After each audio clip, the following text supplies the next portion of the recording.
Today I'm speaking at the fabulous Gold Coast Convention Centre, where I'll be sharing my experiences of over 2,000 delegates from the Australian cotton industry.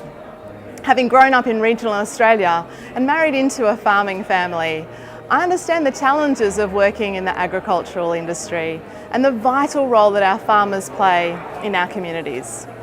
Farming is often an incredibly tough business, as there are environmental and many changing factors that are simply outside of our control.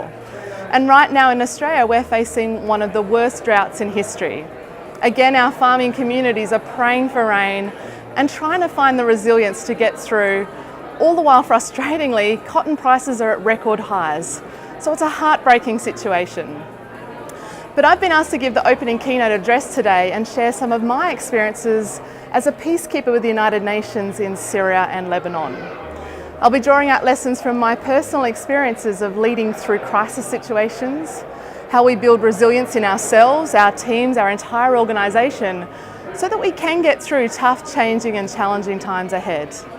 And I'll also touch on how we need to shift our mindset on change and see it as something positive that we actually want to include in our lives, rather than what we often fear and resist change.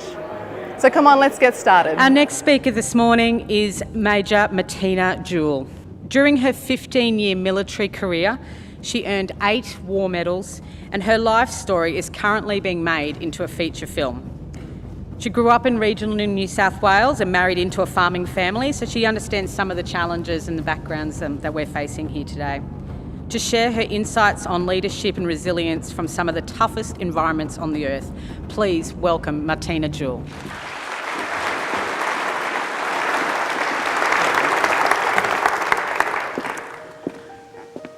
Well, what started out as a normal and what was a routine day for me, as a peacekeeper with the United Nations on the border of Israel and Lebanon, in a split second, this turns into the most dangerous leadership challenge of my entire life. Hits on Sierra Papa 6. 12th of July on Patrol Base Kiam.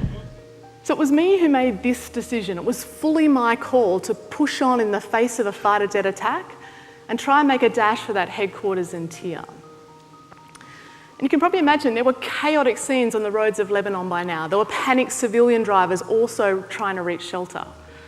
I was on the radio to headquarters. I didn't foresee that my driver was about to do evasive manoeuvring.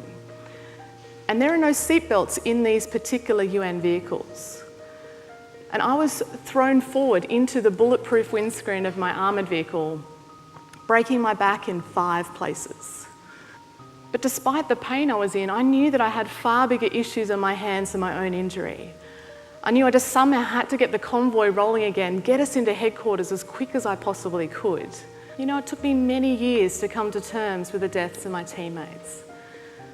And again, I think there's some great learning that can come for leaders of all different types of industries.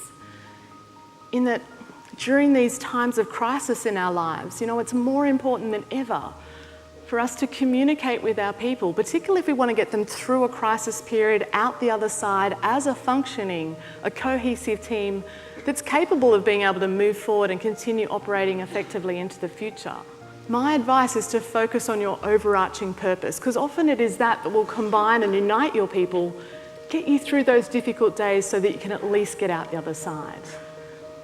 And if that purpose helps others, like truly the cotton industry does, well, then it really does have a double positive effect. Please don't ever underestimate the role that each and every single one of you play as leaders in your own communities and in the cotton industry. And nor underestimate the support you might give someone who's going through a bit of a tough time right now, because your words of support might actually save a life.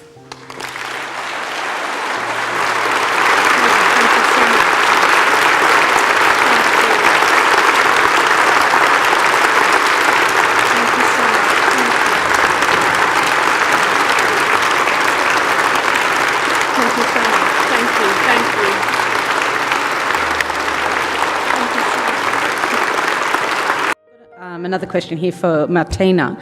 At what age did you decide the army was a career path for you, and how did you come to that decision? I was 16 when I decided to join the army, so I toured China playing volleyball. I played a lot of sport, a couple of sports for Australia before I joined the army. And I came back and I basically created a list of things that I wanted in a career, and that humanitarian aid aspect was right at the top. Sort of wanted to help people that were in crisis, wanted to travel, wanted to be leader of a team. And I'd also seen my parents struggle financially to put my older brother through university. So I knew that going to the Australian Defence Force Academy kind of ticked all those boxes, and that at 17 I'd be financially independent. So We had Matina, Jewell, as our opening keynote speaker this morning, and she just left the crowd awestruck, really. The stories of her resilience and the lessons on leadership was something that we're all applying at all levels through our industry. Phenomenal. She seems like such a humble, down-to-earth person. Matina's was a very hard act to follow. It was a very inspiring speech about leadership and persistence and courage.